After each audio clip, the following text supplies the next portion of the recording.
Hello students, how are you? I hope you all are fine. आज हम इस video में पोएम झांसी की रानी के आगे के पैराग्राफ पढ़ेंगे, जिसकी कवित्री सुभद्रा कुमारी चौहान जी हैं।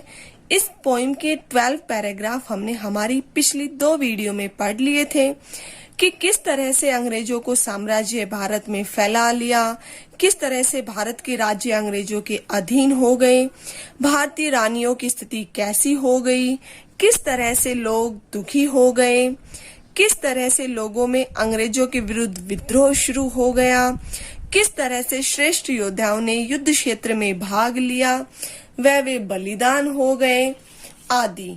तो आइए अब आगे पढ़ते हैं और जानते हैं रानी लक्ष्मीबाई के आगे के जीवन के बारे में। इनकी गाथा छोड़ चले हम झांसी के मैदानों में, जहाँ खड़ी है लक्ष्मीबाई मर्द बनी मर्दानों में। लेफ्टिनेंट वो कर आ पहुंचा, आगे बढ़ा जवानों में। रानी ने तलवार खींच ली, हुआ द्वंद्व आसमानों में। जख्मी होकर वो कर भागा, उसे अजब है रानी थी। बुंदेले हर बोलो के मुंह, हमने सुनी कहानी थी। खूब लड़ी मर्दानी, वह तो झांसी वाली रानी थी। इनकी गाथा छोड़ चले हम झांसी के मैदानों में। कवित्री सुभद्रा कुमारी चौहान जी कह रहे हैं कि इनकी गाथा, किनकी? वीर योद्धाओं की गाथा छोड़कर अब हम कहाँ चलते हैं? झांसी के मैदानों में चलते हैं, जहाँ खड़ी है लक्ष्मीबाई मर्द बनी मर्दानों में। मर्द अर्थात पुरुष बनकर खड़ी है मर्दानों में अर्थात पुरुषों में, कि जहाँ झांसी के मैदानों में अर्थात युद्ध क्षेत्र में रानी लक्ष्मीबाई पुरुषों की भांति ही पुरुष बनकर वहाँ युद्ध क्षेत्र में डटकर खड़ी हुई है। लेफ्टिनेंट वोकर आ पहुंचा, आगे बढ़ा जवानों में। और जब रानी लक्ष्मीबाई झांसी के युद्ध क्षेत्र में मर्द बनकर खड़ी रहती है, तब वहाँ लेफ्टिनेंट वोकर अर्थात अंग्रेजी सेनापति है जो, वो आ जाता है और वो जवानों में आगे बढ़ता है। रानी ने तलवार खींच ली, हुआ द्वंद्व आसमानों में। रानी ने अपनी तलवार निकाली और द्वंद्व आसमानों में अर्थात दोनों में भयंकर युद्ध हो गया। किस किस में? लेफ्टिनेंट वोकर में और रानी लक्ष्मीबाई में भयंकर युद्ध शुरू हो गया। जख्मी होकर वोकर भागा, उसे अजब है रानी थी। जख्मी होकर, और जब उन दोनों में भयंकर युद्ध हुआ तो रानी लक्ष्मीबाई की तलवार से जो वोकर था, लेफ्टिनेंट वोकर अंग्रेजी सेनापति था, वो क्या हो गया? जख्मी हो गया। और जख्मी होकर वो वहां से भाग निकला और उसे रानी लक्ष्मीबाई की वीरता पर अजब सी हैरानी हो रही थी। बुंदेले हर बोलो के मुंह, हमने सुनी कहानी थी। खूब लड़ी मर्दानी, वह तो झांसी वाली रानी थी। कि झांसी की रानी लक्ष्मीबाई उस रणभूमि में वीर पुरुषों की भांति लड़ी थी। रानी की वीरता की यह कहानी हमने बुंदेलखंड के हर बोलो से सुनी थी। रानी बड़ी कालपी आई, कर 100 मील निरंतर पार। घोड़ा थक कर गिरा भूमि पर, गया स्वर्ग तत्काल सिधार। यमुना तट पर अंग्रेजों ने फिर खाई रानी से हार। विजयी रानी आगे चल दी, किया ग्वालियर पर अधिकार। अंग्रेजों के मित्र सिंधिया ने छोड़ी राजधानी थी। बुंदेले हर बोलो के मुंह, हमने सुनी कहानी थी। खूब लड़ी मर्दानी, वह तो झांसी वाली रानी थी। इस पद्यांश में कवित्री सुभद्रा कुमारी चौहान जी बता रहे हैं कि किस तरह से रानी लक्ष्मीबाई ने ग्वालियर पर अधिकार कर लिया। रानी बड़ी काल पे आई, कर 100 मील निरंतर पार। निरंतर अर्थात लगातार। सुभद्रा कुमारी चौहान जी कह रहे हैं कि जो रानी लक्ष्मीबाई है वो लगातार 100 मील पार करके आगे बढ़कर कालपी आ पहुंची है। घोड़ा थककर गिरा भूमि पर, उनका जो घोड़ा था निरंतर 100 मील चलने पर वो थककर भूमि पर गिर गया। गया स्वर्ग तत्काल सिधार। तत्काल यानी उसी समय, सिधार यानी उनकी क्या हो गई? मृत्यु हो गई। और जब घोड़ा थककर भूमि पर गिरा, उसी समय उस थके हुए घोड़े की मृत्यु हो गई और वो स्वर्ग सिधार गया। यमुना तट पर अंग्रेजों ने फिर खाई रानी से हार। और यमुना तट पर फिर से अंग्रेजों और रानी लक्ष्मीबाई के बीच फिर से युद्ध हुआ और अंग्रेजों ने फिर से रानी लक्ष्मीबाई से हार प्राप्त की। विजयी रानी आगे चल दी, फिर से अंग्रेजों को हराकर विजयी रानी अब फिर से आगे चल दी और किया ग्वालियर पर अधिकार। और आगे चलकर उन्होंने क्या कर लिया, ग्वालियर पर अधिकार कर लिया। अंग्रेजों के मित्र सिंधिया ने छोड़ी राजधानी थी। जब रानी ने ग्वालियर पर अधिकार कर लिया तो वहां के राजा सिंधिया, जो कि अंग्रेजों के मित्र थे, वे अपनी राजधानी ग्वालियर छोड़कर भाग गए। बुंदेले हर बोलो के मुंह हमने सुनी कहानी थी, खूब लड़ी मर्दानी वह तो झांसी वाली रानी थी। कि झांसी की रानी लक्ष्मीबाई उस रणभूमि में वीर पुरुषों के भांति लड़ी थी। रानी की वीरता की यह कहानी हमने बुंदेलखंड के हर बोलो से सुनी है। विजय मिली पर अंग्रेजों की फिर सेना घिर आई थी। अब के जनरल स्मिथ सन्मुख था, उसने मुंह की खाई थी। काना और मंदरा सखिया रानी के संग आई थी। युद्ध क्षेत्र में उन दोनों ने भारी मार मचाई थी, पर पीछे ह्यूरोज आ गया। हाय घिरी अब रानी थी, बुंदेले हर बोलो के मुंह हमने सुनी कहानी थी, खूब लड़ी मर्दानी वह तो झांसी वाली रानी थी। इस पद्यांश में कवित्री सुभद्रा कुमार चौहान जी बता रही हैं कि किस तरह से अंग्रेजी सेना ने रानी लक्ष्मीबाई को फिर से घेर लिया। विजय मिली पर अंग्रेजों की फिर सेना घिराई थी। कि जब रानी लक्ष्मीबाई ने ग्वालियर पर अधिकार कर लिया और अंग्रेजों के मित्र सिंधिया को उनकी राजधानी छोड़नी पड़ी, तब उन्हें क्या हुई, विजय मिली थी, अर्थात उनकी जीत हुई थी रानी लक्ष्मीबाई की। पर अंग्रेजों की फिर सेना गिराई थी, लेकिन अंग्रेजों की सेना ने फिर से रानी लक्ष्मीबाई को घेर लिया था। अब के जनरल स्मिथ सन्मुख था, सन्मुख अर्थात सामने था, उसने मुंह की खाई थी। मुंह की खाना अर्थात हार को प्राप्त करना।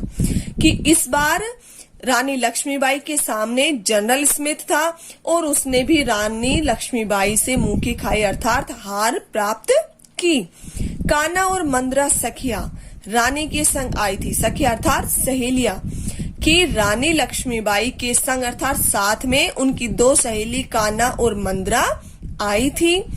युद्ध क्षेत्र में उन दोनों ने भारी मार मचाई थी। कि काना और मंदरा ने भी उस युद्ध क्षेत्र में भारी मार मचाई थी, अर्थात वो काफी वीरता से युद्ध लड़ रही थी। पर पीछे ह्यूरोज आ गया, हाय घिरी अब रानी थी। जब उसने किसे हरा दिया, रानी लक्ष्मीबाई ने जनरल स्मिथ को हरा दिया, लेकिन उस समय जब युद्ध चल रहा था तो पीछे से ह्यूरोज ने आकर रानी लक्ष्मीबाई को घेर लिया और रानी पर आक्रमण कर दिया।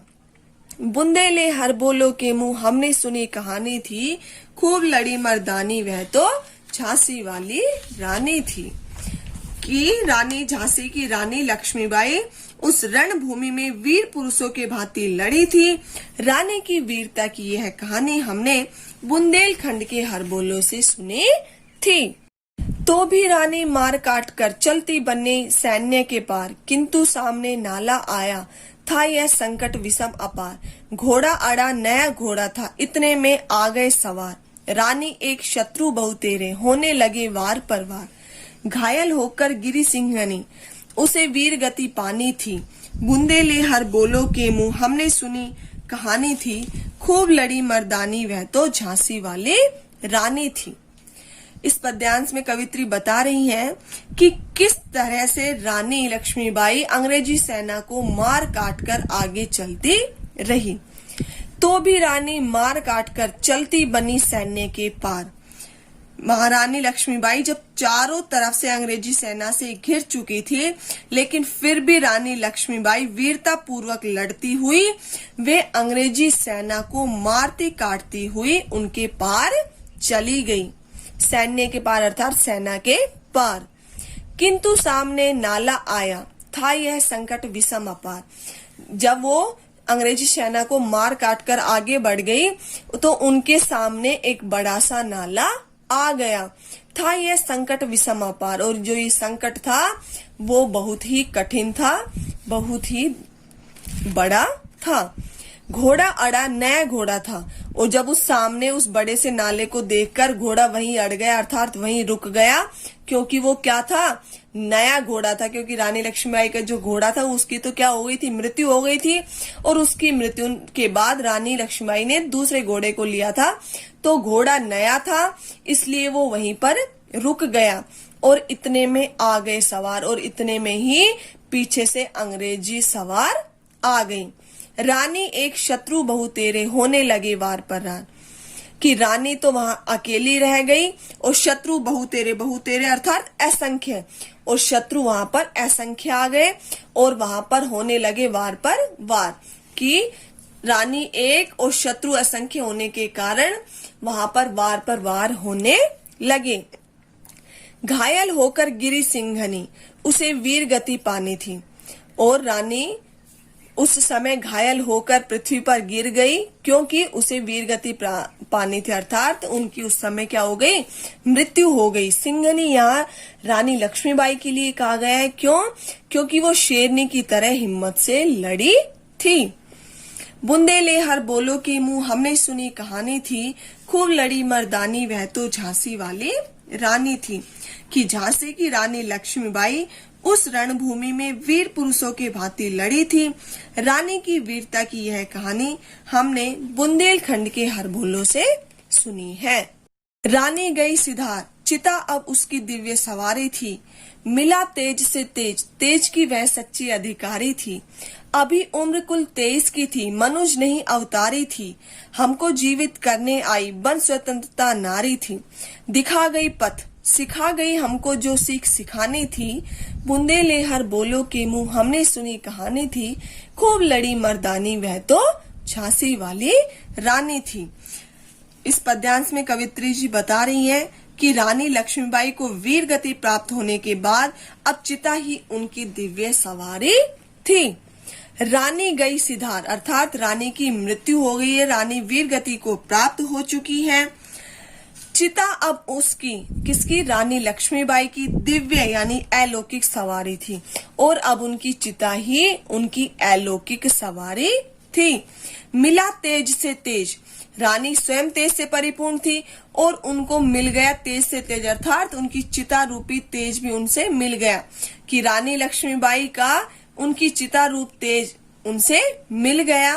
तेज की वह सच्ची अधिकारी थी और वह तेज की ही सच्ची अधिकारी थी। अभी उम्र कुल 23 की थी, जब उन्होंने वीर गति को प्राप्त किया तब रानी लक्ष्मीबाई की उम्र कुल 23 वर्ष की थी। मनुज नहीं अवतारी थी, मनुज अर्थात मनुष्य नहीं, अवतारी थी अर्थात अवतार थी, और कवित्री जी कहती है कि वे मनुष्य नहीं बल्कि अवतारी थी, कि इतनी छोटी उम्र में ही उन्हें वीर गति प्राप्त हो गई। हमको जीवित करने आई बन स्वतंत्रता नारी थी। कवित्री कहती है कि रानी लक्ष्मीबाई स्वतंत्रता नारी बनकर हमको जीवित करने अर्थात भारत वर्ष को जीवित करने के लिए आई थी। दिखा गई पथ, पथ अर्थात रास्ता, कि वो हमें रास्ता दिखा गई। सिखा गई हमको जो सीख सिखानी थी, और जो सीख उनको हमें सिखानी थी कौन सी, स्वतंत्रता के लड़ने के लिए जो सीख उन्हें हमें सिखानी थी वो हमें सिखा गई। बुंदेले हर बोलो के मुंह हमने सुनी कहानी थी, खूब लड़ी मर्दानी वह तो झांसी वाली रानी थी, कि झांसी की रानी लक्ष्मीबाई उस रणभूमि में वीर पुरुषों के भांति लड़ी थी। रानी की वीरता की यह कहानी हमने बुंदेलखंड के हर बोलो से सुनी थी। जाओ रानी याद रखेंगे हम कृतज्ञ भारतवासी, यह तेरा बलिदान जगावेगा स्वतंत्रता अविनाशी। होवे चुप इतिहास, लगे सच्चाई को चाहे फांसी, हो मदमाती विजय, मिटा दे गोलों से चाहे झांसी। तेरा स्मारक तू ही होगी, तू खुद अमिट निशानी थी। बुंदेले हर बोलो के मुंह हमने सुनी कहानी थी, खूब लड़ी मर्दानी वह तो झांसी वाली रानी थी।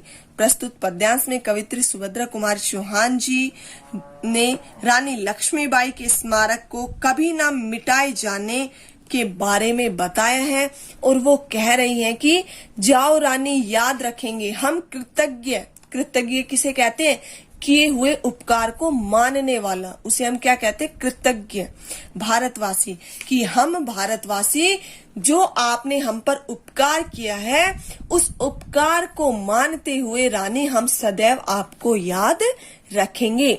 यह तेरा बलिदान, जो आपने बलिदान दिया है भारत को स्वतंत्रता दिलाने के लिए, वो जगावेगा स्वतंत्रता अविनाशी। अविनाशी अर्थात कभी न नष्ट होने वाली। कि जो ये आपका बलिदान है वो कभी नष्ट न होने वाली स्वतंत्रता जगाएगा। होवे चुप इतिहास, कि चाहे इतिहास चुप हो जाए, लगे सच्चाई को चाहे फांसी, और चाहे सच्चाई को फांसी लग जाए। हो मदमाती विजय, मिटा दे गोलों से चाहे झांसी, कि चाहे हमें बहुत बड़ी विजय प्राप्त हो जाए, चाहे झांसी को ही गोलों से मिटा दिया जाए, तब भी तेरा स्मारक, स्मारक अर्थात जो आपका स्मारक बना हुआ है, तू ही होगी।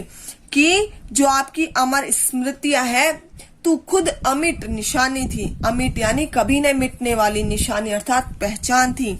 कि तब भी आपकी अमर स्मृतियां सदैव रहेंगी, क्योंकि वो कभी मिटाई ना जाने वाली निशानियां पहचान है। बुंदेले हर बोलो के मुंह, हमने सुनी कहानी थी, खूब लड़ी मर्दानी वह तो झांसी वाली रानी थी। कि झांसी की रानी लक्ष्मीबाई उस रणभूमि में वीर पुरुषों के भांति लड़ी थी। रानी की वीरता की यह कहानी हमने बुंदेलखंड के हर बोलो से सुनी थी। Thank you.